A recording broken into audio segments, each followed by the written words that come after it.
గురుభ్యో నమః. గురుబ్రహ్మ గురుర్విష్ణు గురుర్దేవో మహేశ్వర గురుర్ సాక్షాత్ పరబ్రహ్మ తస్మై శ్రీ గురవే నమః. సదాశివసమారంభం వ్యాసశంకర మధ్యమాం అస్మదాచార్యపర్యంతం వందే గురు పరంపరాం. అపార కరుణాసింధం జ్ఞానం శాంతరూపిణం శ్రీ చంద్రశేఖర గురుం ప్రణమాముదాన్వహం. నారాయణం నమస్కృత్య నరం చైవ నరోత్తం దేవీం సరస్వతీం వ్యాసం తతో జయముదీరయేత్. శ్రీ గురుభ్యో నమః. గణాధిపతయే నమః. వచన శ్రీ స్కాంద మహాపురాణం పార్ట్ 2 ఎపిసోడ్ 86 చెప్పుకోవాలి. 85 చెప్పుకున్నట్టే సీతా సరస్సులో స్నానం చేసి ఆ పాపం నుండి ఎట్లు ముక్తులైనాడు అంటే పూర్వం ఇంద్రుడు బ్రహ్మహత్య చేసి ఎందుకు చేశాడు, ఎలా ముక్తులైనాడు అనగా శ్రీసూతులు ఇట్లు పలికిరి. అక్కడ దాకా చెప్పుకున్నాం. ఇప్పుడు కంటిన్యూషన్ 86 ఎపిసోడ్ 86. ఓ బ్రాహ్మణులారా, పూర్వము కపాలాభరణుడనే రాక్షసుడు ఉండేవాడు. బ్రహ్మవరం వల్ల వాడు సర్వదేవతలకు అవధ్యుడైనాడు. అతడికి శివభక్షణుడు అని మంత్రి కలడు. ఒకప్పుడు తన మంత్రిని పిలిచి కపాలాభరణుడు ఇలా అన్నాడు: ఓ శివభక్షక, దేవతల నగరములకు మనం పోయి యుద్ధంలో దేవతను జయించి ఇంద్రభవనంలో నివసించదము. ఈ మాటలు విని శివభక్షకుడు సరే అని దేవతలతో ఘోర యుద్ధం చేసి వారిచే పరాజయం పాలేరి. ఆ యుద్ధంలో ఇంద్రుడు కపాలాభరణుని సంహరించగా బ్రహ్మహత్యా పాతకము భయంకర ధ్వని చేయుతూ ఇంద్రుని అనుసరించినది.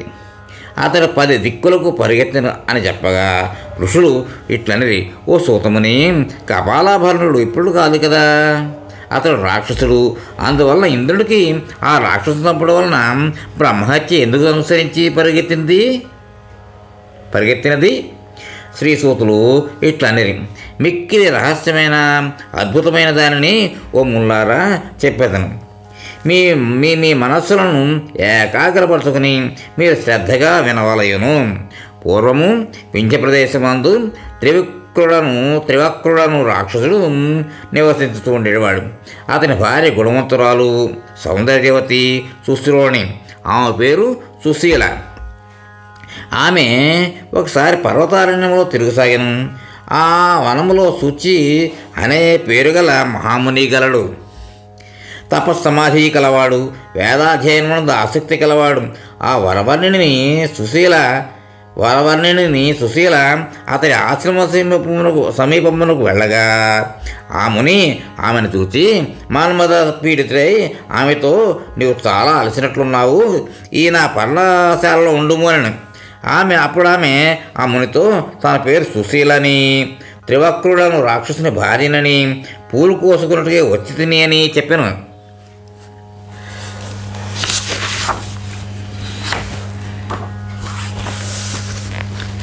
ఓ ముని, సంతానం లేని నేను పుత్రుని కొరకు భర్తతో ప్రేరేపింపబడితిని.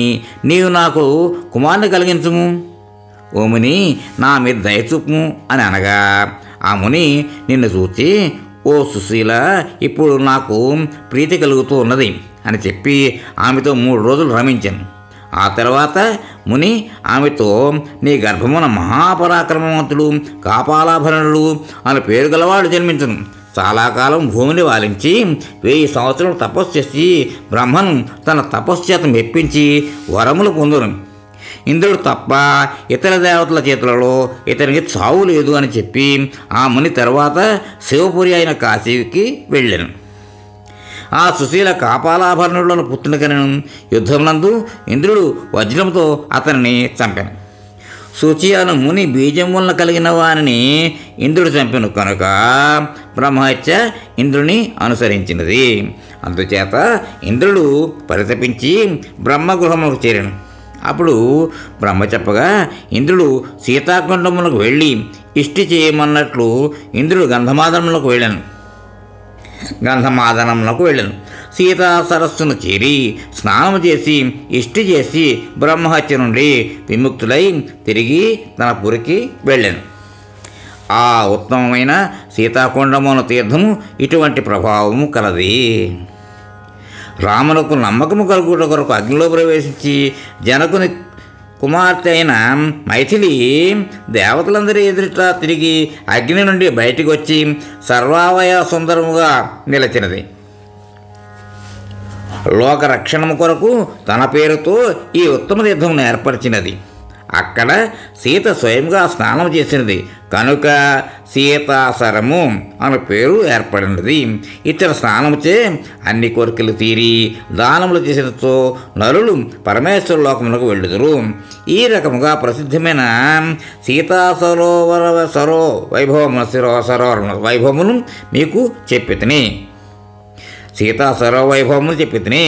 ఈ సీతా సర్వవైభవమును చదివినవారు విన్నవారు ఇతర భోగములను అనుభవించి పరమందును సుఖము పొందుదురు. మంగళతీర్థ ప్రశంస. శ్రీసూతులు ఇట్లనే, ఓ బ్రాహ్మణులారా, మహాపుణ్యప్రదమైన సీతాకుండమునందు నరుడు స్నానం చేసి ఆ తర్వాత శ్రద్ధతో మంగళతీర్థములకు వెళ్ళవలెను. అక్కడ లక్ష్మీదేవి సరదా నిలచి ఉండును. ఆ సరస్సుకు ఇంద్రాది దేవతలు ప్రతిదినము వచ్చుతుందురు. లోకపావనమైన ఈ తీర్థమును ఉద్దేశించి ఋషులు వచ్చెదరు. పాపనాశనమైన పుణ్యప్రదమైన ఇతిహాసమును చెప్పేదను. సోమవంశమునందు మనోజవుడు అను రాజు జన్మించి భూమిని ధర్మముతో పాలించసాగను. శత్రువులను పరాక్రమంతో జయించేవాడు, ఈశాకేశవులను అధికముగా స్తుతించేవాడు, నీతిశాస్త్రములందు రమించేవాడు. ఈ విధముగా రాజు ధర్మంతో భూమిని పరిపాలించసాగాను. అందువల్ల రాజులకు శత్రువులు లేకుండా పోయిరి. ఆ రాజునకు పుత్ర సంపద్వినాశకమైన అహంకారము కలిగినది. అహంకారం ఉన్న చోట లోభము మదము ఉండును.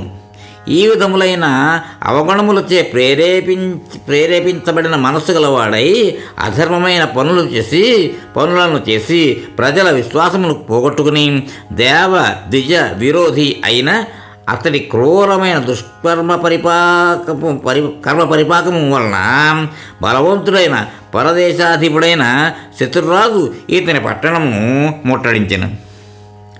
గోలభుడు అను రాజు చతురంగ బలములతో మనోజవునిపై పైకి దండెత్తి వచ్చి 6 నెలలు యుద్ధం చేసి మనోజవుని రాజ్యం నుండి పదవీచ్యుతిని పరిచితం చేశాను, ఓడించాను అన్నమాట.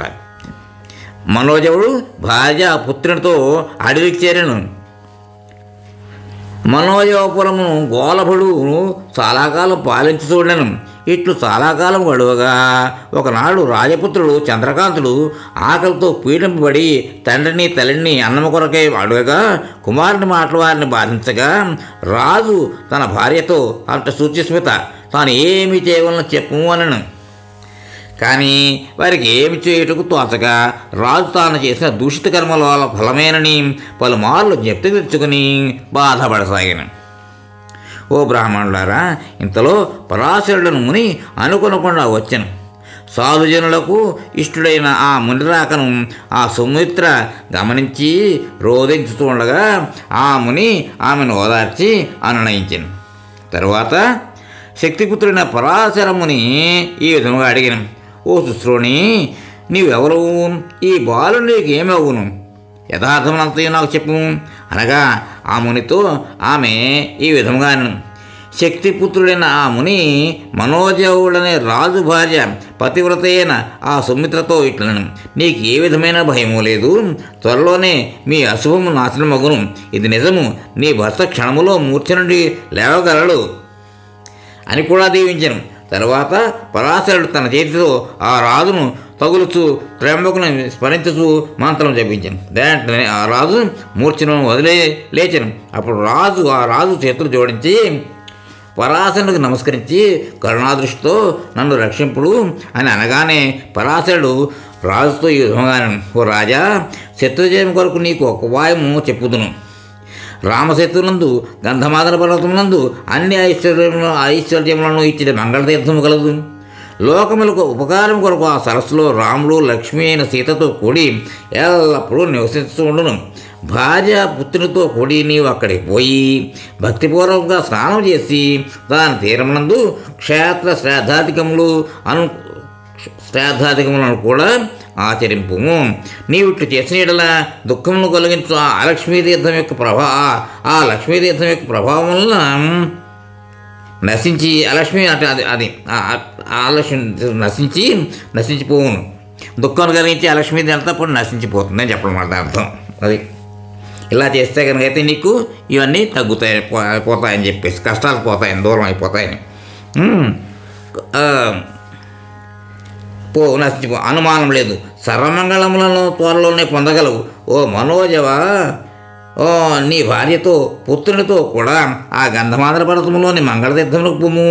నేను అనుగ్రహించవలననే వాంఛతో నేను కూడా వచ్చుతున్నాను అని పరాశరుడు పలికి వారితో అనేకమైన అడవులను దాటి గంధమాదన పర్వతంలోని మంగళతీర్థములకు వెళ్ళాను. అతడు సంకల్పము చేసి శాస్త్ర ప్రకారము ఆ ముని పొంగవుడు స్నానం చేశాను. రాజు కుటుంబ సభ్యులతో అక్కడ 3 నెలలు స్నానం చేసి అన్ని అమంగళములను నశింపచేయు పుణ్యప్రదమైన మంగళతీర్థం నందు ఉండెను.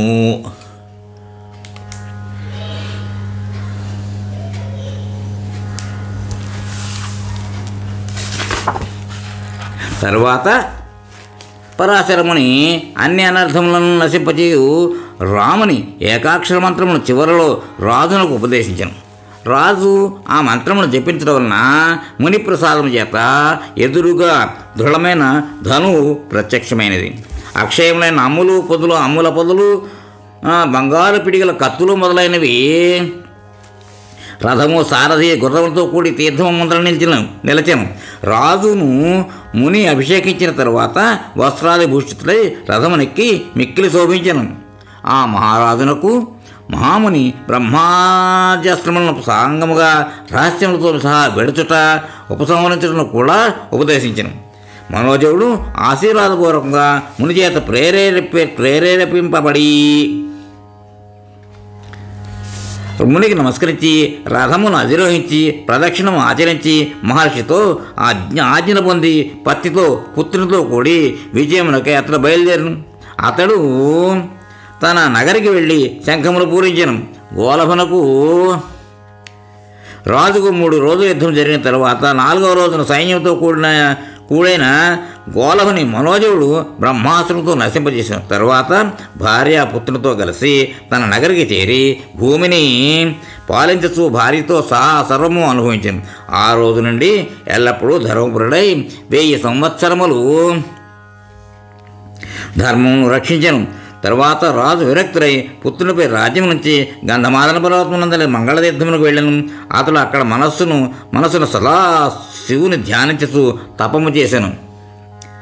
తర్వాత త్వరలోనే మనజవుడు దేహమును వదలగా ఆ తీర్థ మహాత్మ్యం ఉన్న రాజు శివలోకములకు వెళ్ళను. అతని భార్య సుమిత్ర కూడా అతని శరీరమును కౌగిలించుకొని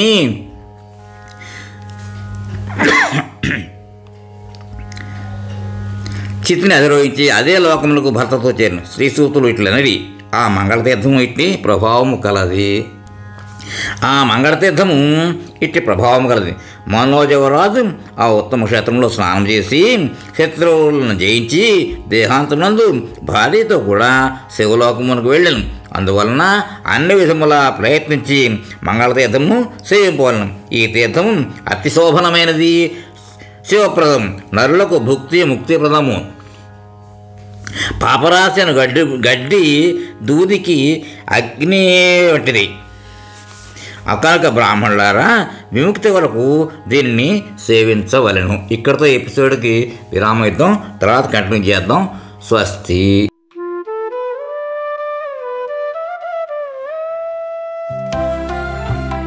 సత్సంగం సత్సంగం భగవంతుని లీలలు, సాధు సత్పురుషుల గాథలు, మహాత్ముల జీవిత గాథలు, భగవంతుని తత్వం తెలుసుకునే ప్రయత్నమే సత్సంగం. ఈ సత్సంగం వినండి, వినిపించండి, వింటూనే ఉండండి. సత్సంగం, ఈ సత్సంగం.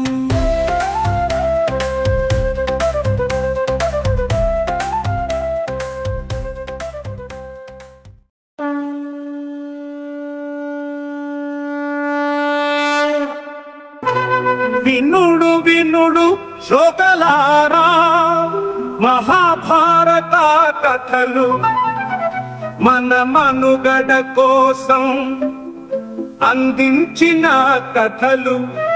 శూరులు ధీరులు వీరుల చరితలు మన కృష్ణయ్య బోధించిన బోధలు ఎంత విన్నా తరగని చెరగని మరువలేని మన భారతం మహాభారతం. మోహనవాణి తెలుగు పోడ్కాస్ట్ వింటున్న శ్రోతలందరికీ హృదయపూర్వక ధన్యవాదాలు. వినండి, వినిపించండి, వింటూనే ఉండండి మోహనవాణి తెలుగు పోడ్కాస్ట్. మీరు వింటున్నారు మోహనవాణి.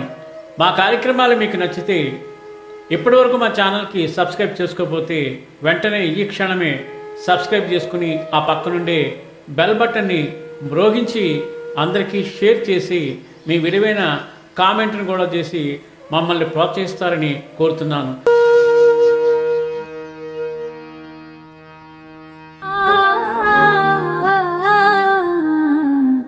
మోహనవాణి మదిని దోచే